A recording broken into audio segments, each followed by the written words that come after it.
will. It is 7 o'clock. He's texting you right now on how to do it. A registration. Yeah. Well,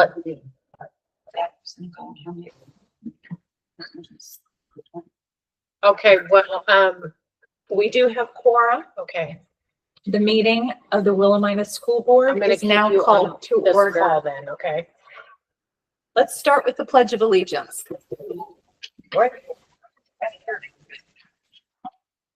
I pledge allegiance to the flag of the United States of America and to the republic for which it stands, one nation, under God, indivisible, with liberty and justice for all. And you have on speaker? That's fine. Hey, Roy, how's it going? First item up on. Hey, it's Tuesday up here, 27 this morning, And where is here? and Idaho. San Colorado? River. Idaho. Salmon, SALMON. MOUSC. All right. First item on our agenda is Board of Education. So this is just a reminder about the annual convention that's coming up in November for board members. It'll be at the Marriott up in Portland like it is every year. If anyone's interested in attending, let me know and I can help you get registered for that. 7 through the night. So if you want to stay, I can also make accommodations for that as well. So let me know as soon as possible because the rooms fill up fast there if they're not already full. But getting registered is usually pretty easy. So just let me know if you're interested. Oh, good, girl. Thank you. All righty, next on our agenda.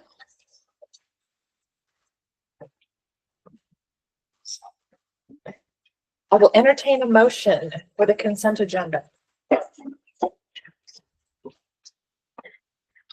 Move to approve the consent agenda as presented. A second.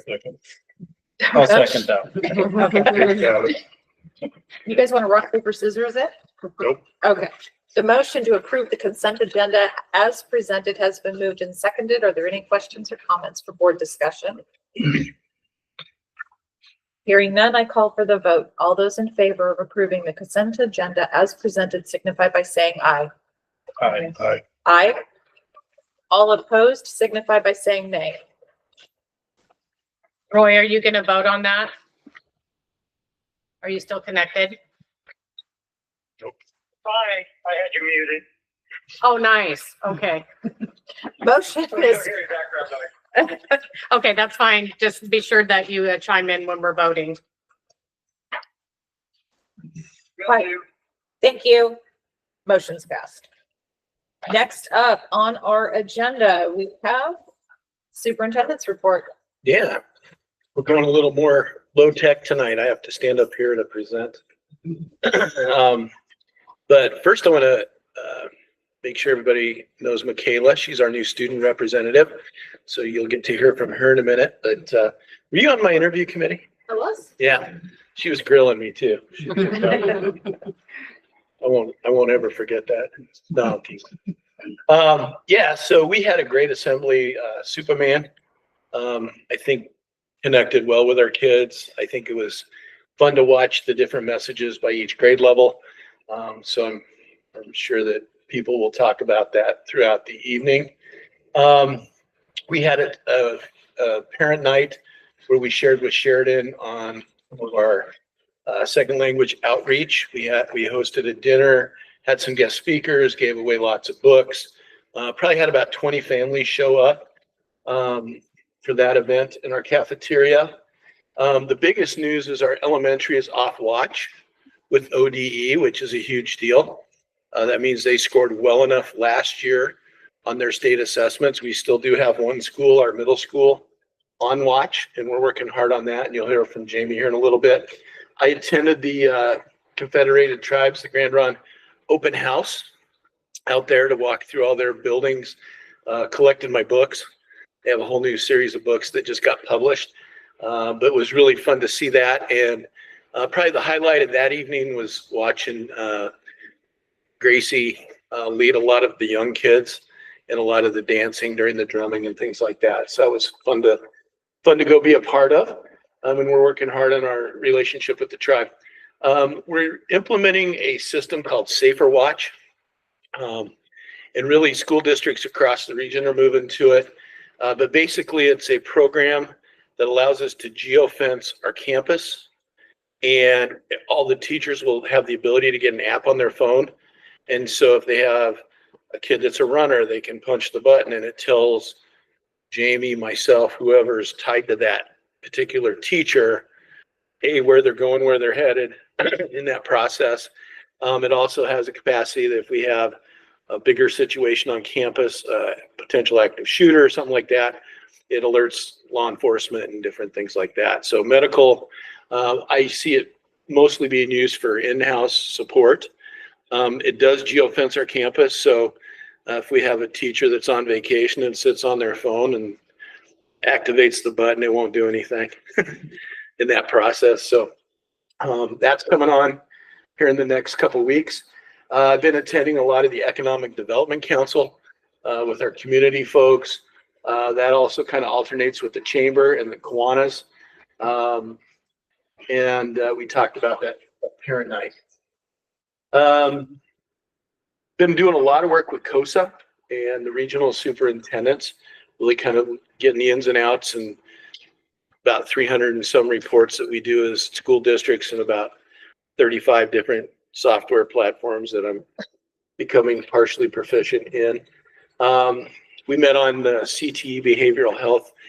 Karen came and talked to us about some opportunities that may be happening there. I think Salem Kaiser is kind of the lead on that, and there may be some opportunities regionally for us to kind of buy into that and get some kids on a career path. I did share my goal sheet. You guys all should be linked to that. And we populate that as we go through each month. But I did share that with Doug at his request, and I think he might circle back maybe at least with you to kind of talk about that. We had the Bulldog Bash, which was pretty phenomenal as far as turnout. Dan was there. Anybody else make it? You were out back. That was kind of crazy. Yeah, we had a band. We had I was teasing people. My DPH was about 250 dogs per hour. I was the hot dog hander outer. But I think we had 350-ish probably folks come through. It was a big deal. And we had volleyball that night, so it was kind of hopping.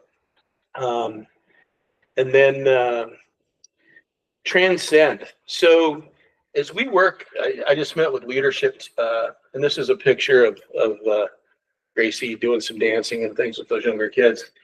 Transcend is an organization I've been affiliated with in the past, and really what they are looking at, and I can maybe make this bigger. Essentially, it's how do we rethink education? And as we look at, and this probably didn't make your packet because I just found this late, but we can share it out again. Really, it's kind of rethinking how we do education. And one of the things I've been talking with our leadership group about is our system is designed to get the results we're getting. And those are frankly pretty marginal for a lot of kids. And so we've had some pretty honest conversations within the last couple hours in this room around, how are we going to fix this? And how are we going to create a better kid product in that allows us to make all kids successful in our system. And so I've applied to be part of the Transcend. It's no cost to us in the first round, but basically they have a superintendent strand. And then I would be working with the design team of our staff to kind of talk about how would we reconfigure, rethink education, really kind of thinking about how we get to that end game of post-secondary readiness. We talked a lot in our last meeting, leadership today, around there seems to be a bit of a lack of understanding in our community about how to get kids to that next level. or kids not and families not necessarily seeing their kids at that next level. And we want to change that culture and get that kind of going. So that's kind of exciting, moving forward kind of news. We've seen a ton of kids turn out for supporting our events and athletes. And then a quick little picture of our concession stand as it's coming out of the dirt. Or we added a bunch of dirt. It's not really coming out of it. I think they've hauled a ton of dirt in there. But it's going to make a nice little entrance over there on that side of the stadium. And frankly, it'll create a lot more ADA access for our stadium. And I've had a couple of grandmas asking me if we can tear the fence down so they can pull out on that for the ball games. It's like, no, we got to wait until we're ready to go. But I think it'll be a nice amenity once we get that going in that process. Any questions? We've been hopping. It's been fun. So, okay. Plug in and get ready.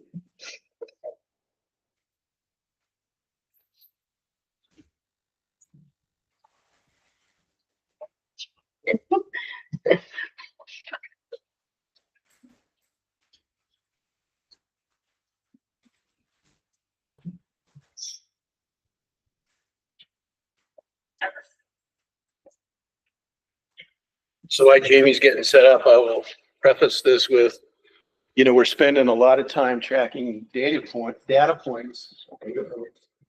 And so you're going to look at this now, and then we'll layer in as we get in after Christmas, our next assessment cycles, kind of the next version of it. So this is a dynamic kind of way to look at this information.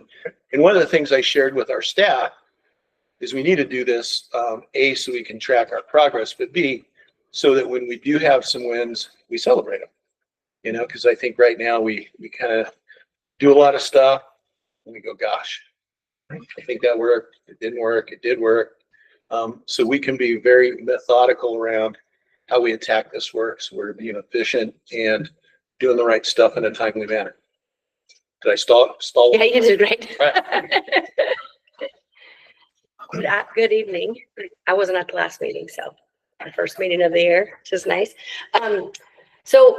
As Mike said, we're starting to look more at data, and I've told him, in the secondary school, it's really difficult. I've been in secondary for a long time, but you don't have access to the kind of data that gives you really good information. So if you're looking at grades, report cards, GPAs, Oregon State test scores, that's kind of the limit to what you often have, because there aren't near as many assessments at that level that break things down into skills. And if there are, they're very expensive. And so this year I feel really fortunate because with our new IXL program that we have K through 12, it's a tool that is consistent. So it's going to measure the similar data K-12, so we can see how that moves over time.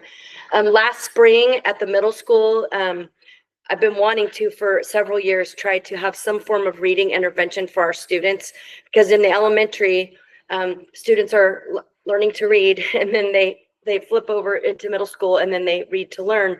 And if you didn't learn to read at the level that you need to read to learn, there really isn't a whole lot in place to help those students, because our teachers are not reading teachers. They weren't trained to be reading teachers. They were trained in their content. And so we work with strategies and things that they can do in their classroom to help access vocabulary and reading comprehension strategies, but you're not really sure if it's working. You don't necessarily know. And so last year we decided we worked with the elementary school with Gail, and she trained a group of us, and we decided to do the DIBELS testing on all of our middle school kids, just so we could gather some form of data. And with our summer funds, we were looking at purchasing a reading intervention program called Read 180. And that is designed to identify skills in students. And it's a research-based program that is implemented in the classroom, and it's teacher-led. There's a teacher portion, an individual portion, and then a computerized portion. And so we thought, you know what, if we can identify like a group of 20 students at each grade level that could really benefit from this intensive reading intervention, that would be really great. And so we did. We Dibbles tested everyone. And then we did have some data from iReady, which is the Ready was the math curriculum we used and the reading curriculum that we used. And so they would do a diagnostic beginning, middle, and end of the year. And so we compared the two scores, the end of the year iReady reading and the Dibbles, because they don't necessarily test the same thing. So we wanted to have multiple data points so we could say, like, you know, really, where does the student fall? We had some students in Dibbles that are excellent readers and they have excellent comprehension, but they scored lower because Dibbles does test on fluency, so like a words per minute. So if you're a slower reader because you slow down to understand and comprehend, it actually can give you a lower score. But we were like, no, these students are, you know, higher readers, and we could compare that with iReady. And so we identified some students, and this year we were able to purchase the Read 180 curriculum, and we have in middle school, all of the students have an English class and a literacy class. And so we decided one literacy class per grade level would be in Read 180. And so as we started the school year, we decided to Dibbles test one more time, everybody, to get a baseline. So we did that at the very beginning of the year. We were able to Dibbles test them in reading. And then we have a new program that we purchased, the IXL program, that also has a diagnostic. So we tested them in reading and math in IXL, and that tests some different things, and it breaks things down by skills across like the standards and the bands, and it's very individualized for students. Like it pinpoints areas that they need work based on how they did on their diagnostic. And it's what's the word I'm thinking of, like, as you do it, it adjusts to where you are at. Computer adapted. Adapted, yeah, computer adaptive. Thank you. And so it's been kind of cool because I told my staff, we talked about this at the in-service on Friday, but I do not like to mine for data. Like, I do not like to go find it and like figure it out and pull it from sheets and do all that. I just like the data. I like to be handed the data, and then I like to like, what does this mean? And what is it telling me, and what can we do? And so with these programs, it gives you the data in a lot of really slick and cool ways. And so one of the things we noted is that so there's two different ways to look at something. One is through an achievement lens, which is where are you at as far as like, are you far below this standard? Are you below it? Are you at it? Are you above it? It doesn't really tell you where you're at in it, but it's like, where do you fit in these categories? That's more of an achievement lens. It's kind of like the state testing. Did you meet it or did you not? And then there's a growth lens, and that's definitely the place that I tend to put more focus on. Is we know that we have students that are operating below level, and so we're working on bringing them along. So last year with iReady, our middle school teachers in reading did a really good job of following the students, and we were looking at some growth that happened, which was good because we needed that. But so now we have this data that I wanted to show you. Oh, wrong button. There we go. So if you look at this, this is our 6th grade reading diagnostic data. So if you look in the blue, that's the Dibbles score, and the red is the IXL, and it goes from this side is our intensive or far below grade level. The kids that really need some intensive reading help. This is our strategic. They're below grade level, but we feel like we could maybe get them there a little quicker. And then these are kids core at grade level and then above grade level. So is that number of students on the left? Yes, yes, this is number of students. And so as you can see, even there, the assessments themselves aren't exactly the same because, like I said, they don't test necessarily the exact same thing. And so obviously our goal is to move our students this way to get to this space. But it was really good information because, you know, we were able to take 2 points of data and say, this is an area that we need to focus on so we can move our students this way. And we have the tools. We have more tools than we've had ever in the past to help help that happen. But these tools are new to our staff as well, so we're learning. Our seventh grade, similar. I mean, the trend is going this way, and we want to be able to identify our students.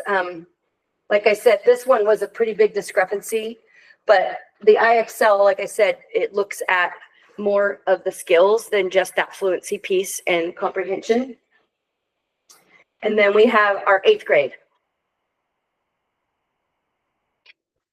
And so from that, we like I said, we had our students in the Read 180. We were going to identify these 20 students that we could, because we had 20 licenses per grade level. And so our Read 180, so these are our 20 students that we've identified that are in this intensive reading program. And within that, this is our sixth grade. Of the students in it, there are this many students that are far below, and then this is the below, and then approaching. It's kind of that's, they're almost there. And so you can see, and then the seventh and the eighth. So through our testing in Read 180, we had one student that tested on level, at grade level. So that data, we were able to move that student out of the class and put a different student into the class. So it's just, there's a third data point that we had within all the data that we were looking at. Also, just knowing that, back to school, this happened within the first few weeks of school where we gave this diagnostic, and I think, and the IXL and the DIBELS, but I think what our hope is now that we're going to be implementing some of these targeted interventions, that we're going to see some of that growth in our students. So we'll be able to look at growth as well as, like, this is an achievement point. Like I said, it's either far below, or approaching. So on that, like on the seventh grade level, where it says on level, you said you move them out. And Yes. when the new one comes in, are you bringing them in from the far below? Yes. Yeah. Well, we're bringing them in from and the next student that we would have in line, and then they'll take the diagnostic. One on the roster. Yeah. You would get bumped in. Mm-hmm. The other thing, because the middle school is our one school on watch still, I'm highly considering doubling the number of licenses available for the intervention, because it's a computer assisted intervention. So if I need to double the number of licenses to get twice as many kids moving, then, the goal is to move from left to right. And so we will get another look at these same kids on these same charts, January, February, when Jake comes back. And then we'll get one more look at the end if we need to, just to see how we did this year. So. And we talked about that, like when we were looking at sorry. My question was, when that new one comes in, are they going to be too far behind, even that it's going to work out? Yes, because with the way Read 180 is set up it's the computer adaptive part is specific to that student. And then there's and they have a level, and there's an independent station where they can work independently on a skill. And then there's a teacher-led station, and that's like a lesson that the teacher does. So there's 3 things going on simultaneously, and then they rotate like throughout the week. So everyone gets their piece, but they'll be able to work where they're at. And that's what we said when we were looking at the data. We were like, we almost should be school-wide Read 180, because we have more students that need it than not. So like that's another good thing about data, is it kind of gives you information that helps you make decisions on where you want to invest. So going on to math, I just did it in a different format, but the math, all we have for math is one test, or one diagnostic, and that's IXL. That's the only thing that we have, but that is K through 12. So that piece of it, I'm kind of looking forward to see, we'll be able to follow students year in and year out from the same program, so we can see where they came in and then where they went from there. And so one of the things that we've noted is just the idea that we needed to figure out where students are at, so we know. So what happens is when they take this diagnostic test, gives a report of where the students are at. And then it by strand, and then it has recommendations. So it gives recommendations for, this is the lesson that you should do. These 3 lessons are what you should do under this strand. And then as they finish it and build their skills, it'll fill in the next ones that they should do. And so it gives them a chance to have practice exactly where they need to be practicing. And the students, I've heard more from the high school level. Interestingly, the high school students that are in like calculus and college algebra have used this a lot to get, like, if they don't understand something, they can go watch a video on it. They can find that skill in there, and they can do another lesson and just try to get that skill before so that they can do their assignment. So they've talked about how helpful it has been once they like let themselves like try it and see how it goes. And so if with the math, it's pretty similar across the board. So we have a significant amount of our students that are far below. And then we have the green pie, which is above. And that's kind of what you're going to see. It's like more or less really low or above. We kind of have these 2 extremes. Same thing with 7th grade and then 8th grade.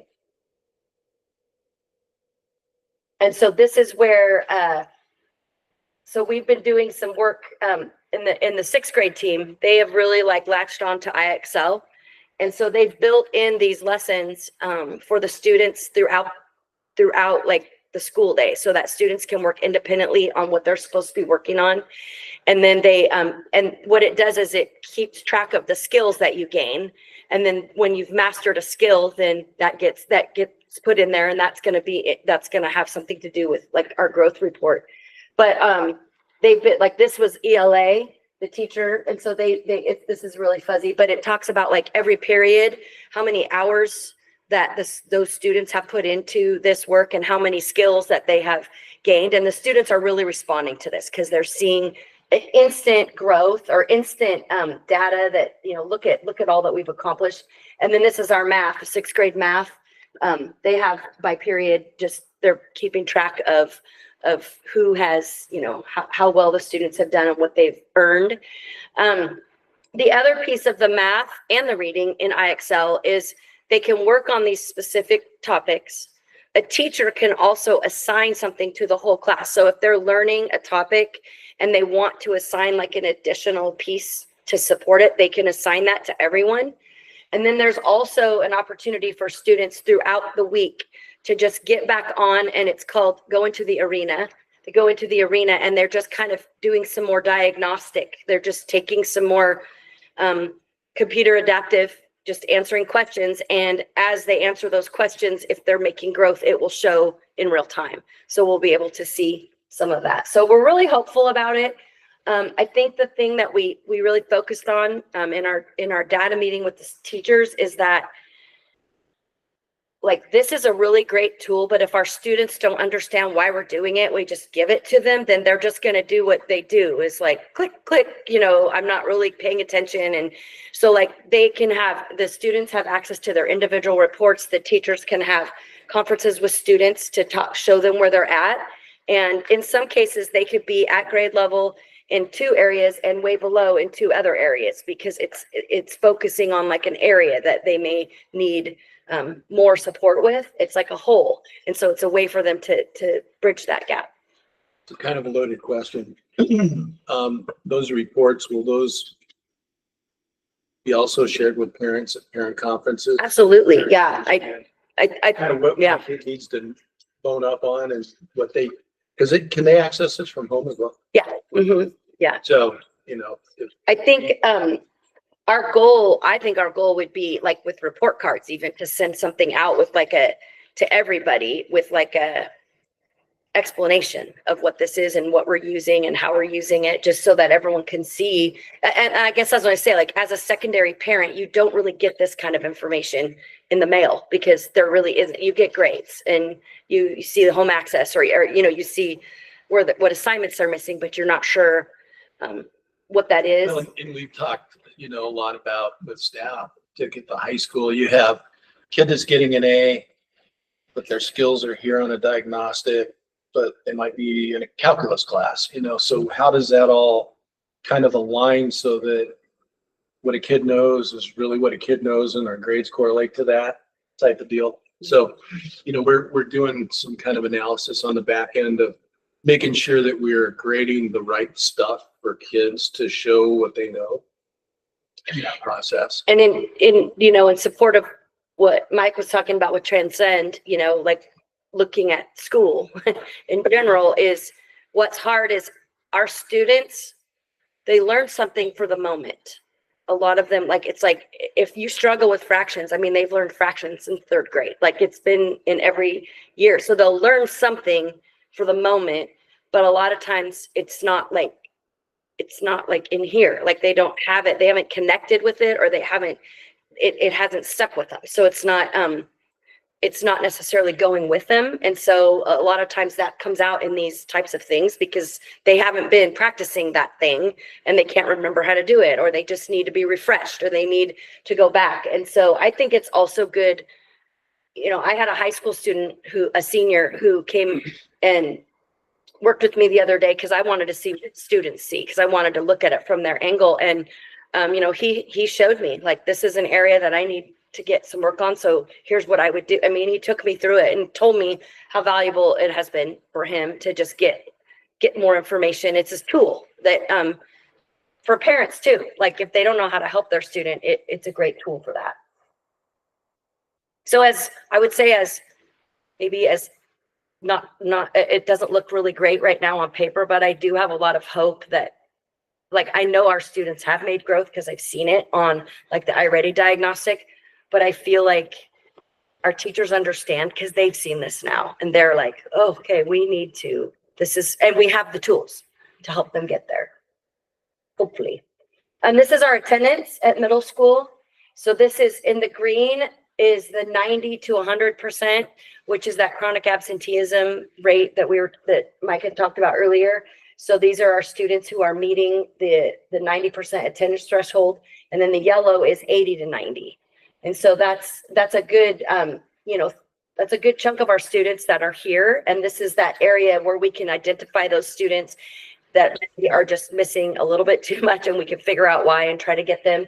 And then this is our 70 to 80, and then this is our 0 to 70. So, so this is like he'd mentioned, we have Mike Solom as our tribal attendance promising practices family advocate at the middle school, high school this year. That's a new position, and already just like identifying students and being able to meet with them and interview and find out barriers and come up with plans. And it's just the bandwidth. Attendance at the secondary level is really huge because you have 7 different classes, and you have kids that tardy and they skip, or they don't come back after lunch for a period. So it's a lot. So to have somebody that's really like going after that, and once the kids know that, hey, there's someone that's paying attention and they're trying to help me, and whether it's a decision or just like a barrier, just trying to remove that. And we've already seen some things, improvements, and some things happen for kids, which has been great. Show up at your house. Yep. Happened. Is it possible to take the attendance data with and overlap it with the other like reading data and just see where if we break it down by student, yep. The chronically absent kids from that, Yes. It shows you where the school is at. Because we can pull up the reports and then sort it by like the students, and then compare it with like our students that are in that far below, and see how many of those that it's similar. Good news is we released our eligibility today, and I think that was a fairly positive list. Yep. Like juniors and seniors were actually probably less than 10 per. Yeah, maybe like 6 or 7 or Yeah. Freshmen on the other hand. Freshmen were a little more, but we already pulled them out, and we already started pulling them in today and talking to them individually about that. And you'll see with like our attendance, this is 6th grade, 7th grade, and 8th grade. 6th and 7th are pretty similar. 8th grade, it starts to taper off a little more with the 90, but it's still that 3/4 almost of the pie between the 80 and 100. So it's just, we have a few more in the 80 to 90. So this is that's just like our overall.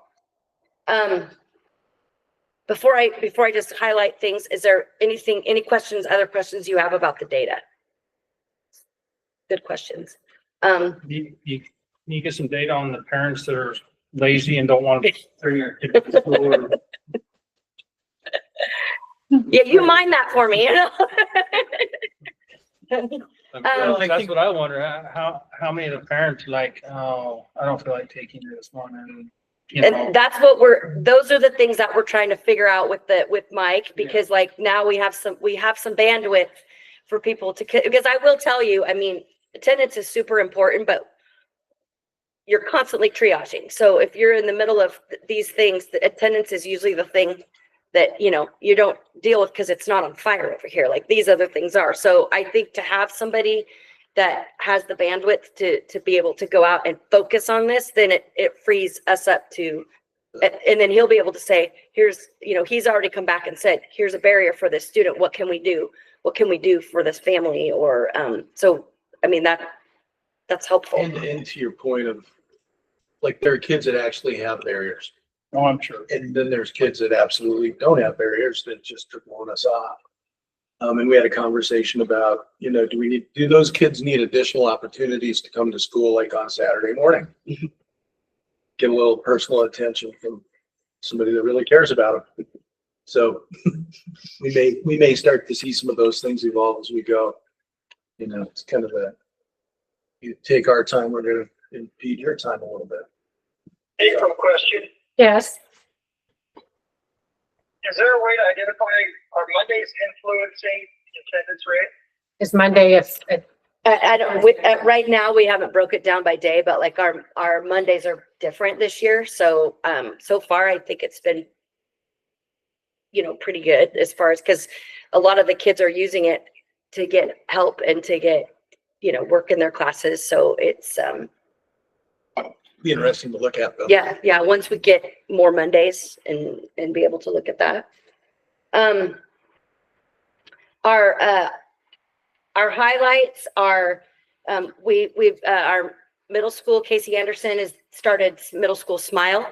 So that's science, math, investigative learning experience through Oregon State. And so we have a pretty active Smile Club at the high school, but now we have one at the middle school. She does it after school weekly, I believe on Mondays. At the middle school, we started a student of the month, top dogs. And so they're identifying a trait that they want to honor, and they're doing like a lunch with the students. We have Red Ribbon Week coming up. We have dress up days, competitions. There's going to be some games, staff versus student. And then we have the Yamhill Sheriff's K-9 presentation coming and the FBI presentation. Kathleen Coffey is our middle school leadership teacher. And so they're bringing in a lot of really cool stuff that week. Today was our Indigenous Peoples Day activities, and those were very successful. Our kids got to do them for the first hour. We switched our schedule around and had our advisory the first hour. And so it was really cool at lunch to walk around and see what the students made at different grade levels, some of the things that they got to participate in. We have picture retakes coming up this week. And then for Halloween, we're going to do our trick-or-treating with kindergarten and first grade, like we did last year. And we have conferences on the 1st. I think there might be one, whoops, I always do it. And then homecoming for the high school is the 21st through the 25th. And Terry Overfield is our leadership teacher this year, and she's doing a fantastic job with the student council. Themes and hall decorating, we'll have a court, the noise parade and field games, a homecoming football game, and the dance. I've had I started last spring my principal's advisory committee with high school students, and absolutely love that time with them because they have such good ideas. But we did an activity a couple weeks ago, did it with the staff too, rosebud, thorn, like what are the things this first month of school that have gone well? What are things that are going okay, but they're budding, they're getting better? And then what are the things that are the thorns? And so got really great information from them, and then we could move forward. And then we're talking about student recognition at the high school as well, but involving the students in that process, because what do they want to be recognized for and how do they want to be recognized? I think that it's different the older they get of what they want or what they would like to be recognized for and how. And so it's really sparked this really great conversation, and we talked about it at our in-service with the high school staff as well. And so I have some traits that they talked about that they want to look at recognizing. And so I'm going to send that out to the students through a Google form to vote on the ones that they think that we should do. And then our college and career, we've had college rep visits the last couple weeks that have come to our school that students could go to. And then we took about 40 students to, Rachel and Kaylee took about 40 students to U of O last week for a college visit. So that was really fun for them. And I think that's it. Do you have any questions? Thank you. Thank you.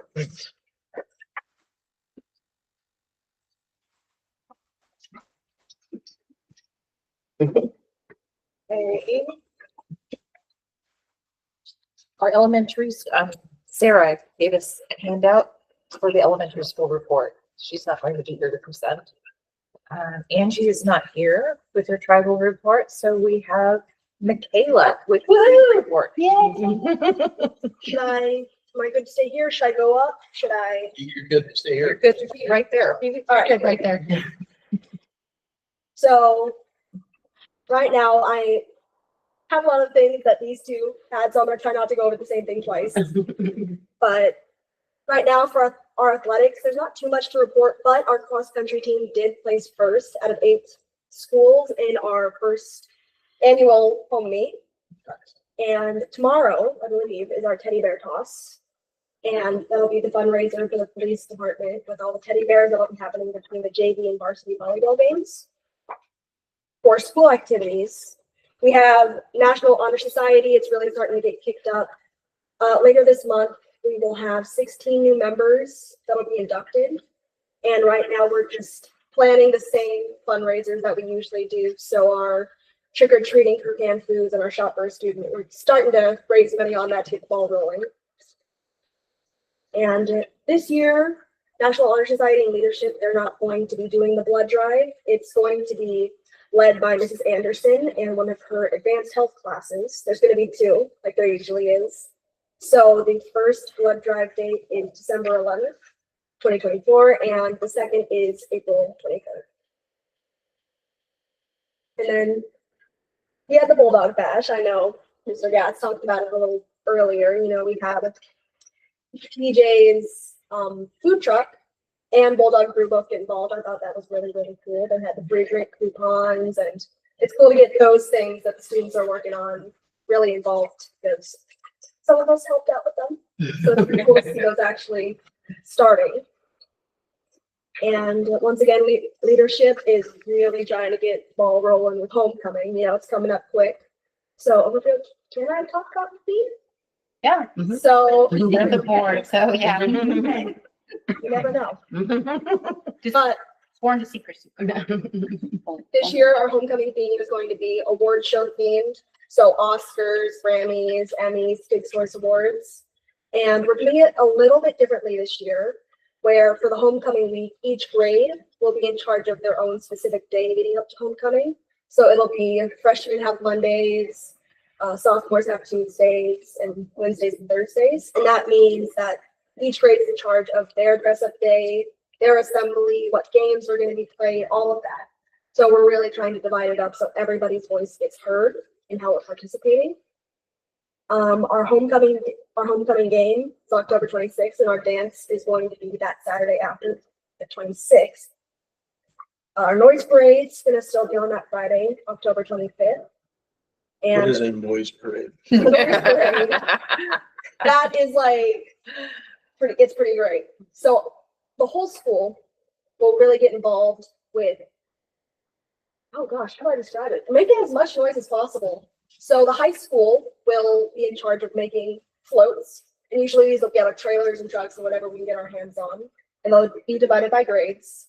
And we'll line up right outside the school. We'll have the elementary schoolers, and they'll have like clappers, and they'll have megaphones, and they'll have bells and everything, and we're just making as much noise, you know, still showing school spirit, just like shouting, and we'll go down, go around Willamina a few passes and just make as much noise as possible. It's pretty cool. So that'll be that Friday, which is, I heard we're having our kickoff, but not on Friday this week. No, The kickoff assembly is gonna be Wednesday. So that's also a little bit. Other than homecoming, leadership's big focus this year, along with the principal's advisory committee, is school spirit. Because we've noticed, you know, especially these last few years, school spirit's kind of been dwindling. Kids are kind of scared to put themselves out there, kind of scared of making a fool out of themselves or getting judged. So we're really just trying to like get that spirit back. So we're trying to bring back the school song. We're really trying to get like those assemblies and getting the student body involved as much as possible in a way that they would like. So school spirit's like our big theme this year. For clubs and groups and everything. A math club is currently under development with Mr. Shirts and Angel Cabrera. They're going to be meeting after school on Mondays. I'm helping get that set up. I believe we were supposed to have our first meeting this Monday, but I believe we're getting pushed back to next Monday. And we had the U of O field trip, like I mentioned earlier, and the principal's advisory committee, which was also mentioned earlier. So, any questions?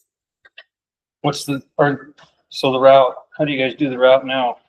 So for the noise break, Yeah. so we basically go down from the high school, go down from the big hill, and we just kind of go on that main road all the way down to Coyote Joe's. And we'll go down that main road, we'll all circle up in Coyote Joe's, do a few class yells, see who can be the loudest. And then after that, we just go back up that road and we head back up to the school. So it's just that one big road. A little longer than Sheridan's. But not as long as it was last year when I went through the neighborhood and passed my house at least 4 times. Ours, Willamina's. Yeah. JJ helping you with traffic control. we're just gonna let it go. I'm just wondering how many calls I'll get in superintendent. We won't. We have the police escorting us. Perfect. I did want to add one thing too, I forgot, because it just started. Our middle school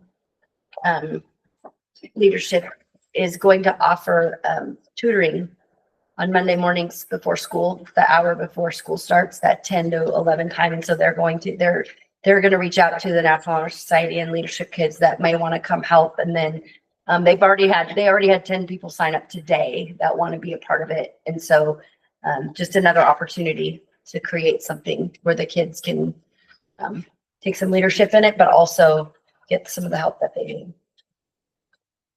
Has anybody thought about maybe, I know this might sound crazy, but I work at the city of Sheridan and it's always kind of chaotic when they have their noise parade.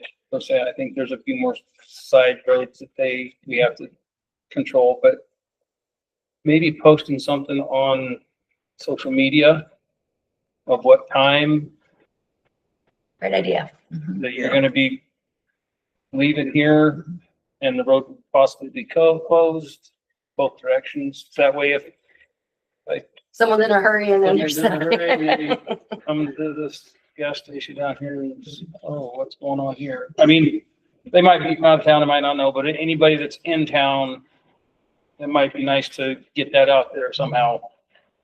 And Yeah, Hey. up on the reader board. come join the noise parade on the sidewalk or something. I like it.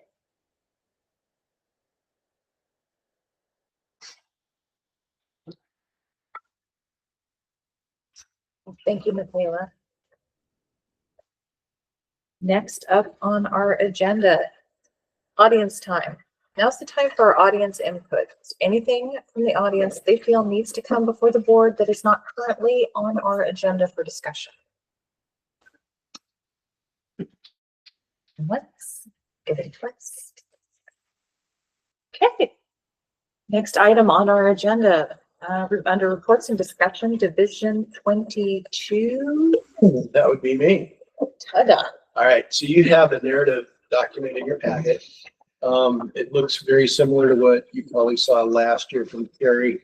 I did take the compliance piece that lists everything by statute and made sure that it was all in there. It's kind of a little treasure hunt for me to go through and familiarize myself with it. So probably not a lot of content change unless I had done something specific in that piece, just because we're so early in the year. So I'm kind of watching those as we go through the year. We do have to turn in every year this compliance report along with the narrative and along with our board minutes that we had this conversation tonight. And so what I did is basically these are all live links in the blue. So if I didn't understand something quite, we are in great shape across the board. I think the one exception was on the, a couple of things. One is this is the first year that we have a equity requirement, equity team requirement. For schools less than 1,000, you had until this fall to get that started. We rolled it into our leadership team that met before this. So that'll be a standing agenda item where, you know, I think today we talked about, you know, on the equity piece, a lot of our kids of poverty and how are those students getting supported with kind of that college vision and, you know, seeing themselves when you take a bunch of kids to Oregon, University of Oregon, can they see themselves on that campus being a student there?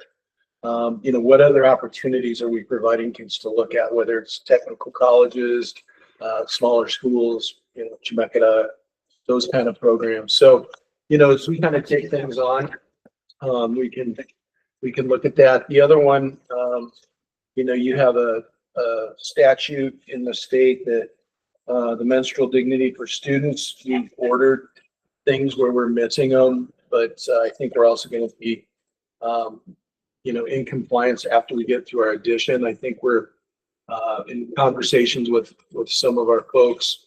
You know, we will move to kind of single bathrooms, you know, multi, you know, is what it is, you know, identify how you will. There's a bathroom for you and it'll meet that requirement there as well. So those also be more family friendly for, you know, like athletics. And, you know, it's always nice as a visitor for your elderly folks to have an opportunity to access their own place and not go in a gang bathroom with, you know, 15 other people that, so I think it's just where schools are moving to, and it meets that and doesn't make it a big deal in the community. And so we'll have a variety of bathrooms available for all students in our public. So our timing on our bond is strategic in that. And then kind of rolling into the next, any questions on that? I have one question. Yes. Is Carrie still the tag, in charge of the tag? No, that should be Shannon. Okay, that's wrong. Okay. On the On the narrative? Yeah, the narrative. Okay, I'll get that fixed before we submit it in that process. Which kind of leads into that next piece, that RFP. You have that as an information item. I'm going to run that through some legal filters just to make sure I got everything in compliance, because Oregon has some advertising laws. It has some specific things around, you know, contractor selection contracts, and being my first time through it here, I want to make sure that we dot our I's, cross our T's. I know that in a small community, lots of people are competing for this work and want it to be a fair process in that process. So once we get into that selection, I'm thinking December. Might be looking for a couple board members to sit on that review process, because you guys all probably know those folks better than I around their performance in the construction mode. But just wanted to let you have eyes on that. And once we get that kind of legally roped in, then we'll get that released and out so people can start processing that. So if you have any comments and things like that, I'm probably going to hold on to it for at least a couple of weeks. But if that's a passion of yours, kind of get in there and poke around. It's very much similar to the same process that I think used on the middle school. Trying to kind of stay in that, so design, build, CMGC kind of concept in that process. And I'm also really trying to visualize, we need some entrance security things. You know, our offices are particularly in the elementary, our office is like, you got two main entrances and your office is in the middle of the building, which worked awesome in 1980. You know, in today's world, you kind of want that airlock kind of feel where people coming in, check in, and you get direct eyes on them. And our kids are super nice kids. They open the door for anybody. So we're constantly trying to talk to them about, you know, I understand you're being hospitable, but you know, let's make sure we know folks before we open the door. It's that balance of really being kind of community friendly, but secure and safe at the same time. You know, the high school, you know, I've got a vision of how can we reopen up that old middle school library. I think it was a middle school library one time, kind of where the offices are now. And like Jerry's office. Yeah. Can that open up and be a corridor that goes to the new addition? Office gets reconfigured and we do a little bit of infill in that weird kind of alcove that is our entrance right now that kind of secures some things. So just playing with all that in my brain, trying to make it better, you know, cleaner in the entry and being able to monitor that. And, you know, our SRO sits clear in the back of a closet. We probably should be kind of front and center in some spaces, a few things like that. So as we get into design, we'll be working with, you know, people that are kind of experts in that field and that as well. And, you know, I will tell you right now, you never have enough money to do all the stuff you want to do. You know, and 5 million is a lot, but it's not going to do what we would want it to do. So we just can kind of phase it out. Get ready, you know, for the next round down the road. We do the critical stuff for sure. Questions on any of that?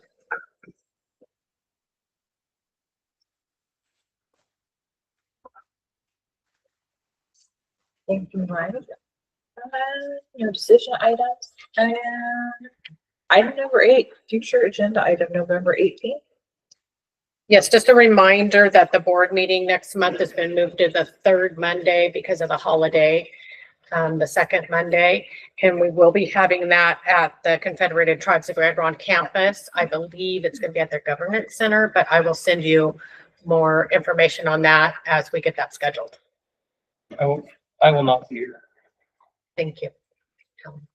My only vacation I take a year and still all cut. Okay. Still at 7. Still at 7, yeah. Time.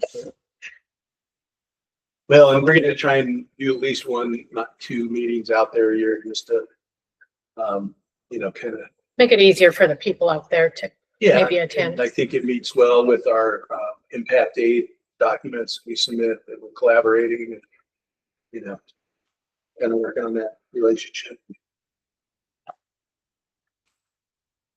Taking the show on the road. All right. There being nothing further on the agenda to discuss, the meeting of the Willamina School Board is hereby adjourned. Made it. Roy's name is over there by the door. Good job. All right, Roy, we're going to hang up.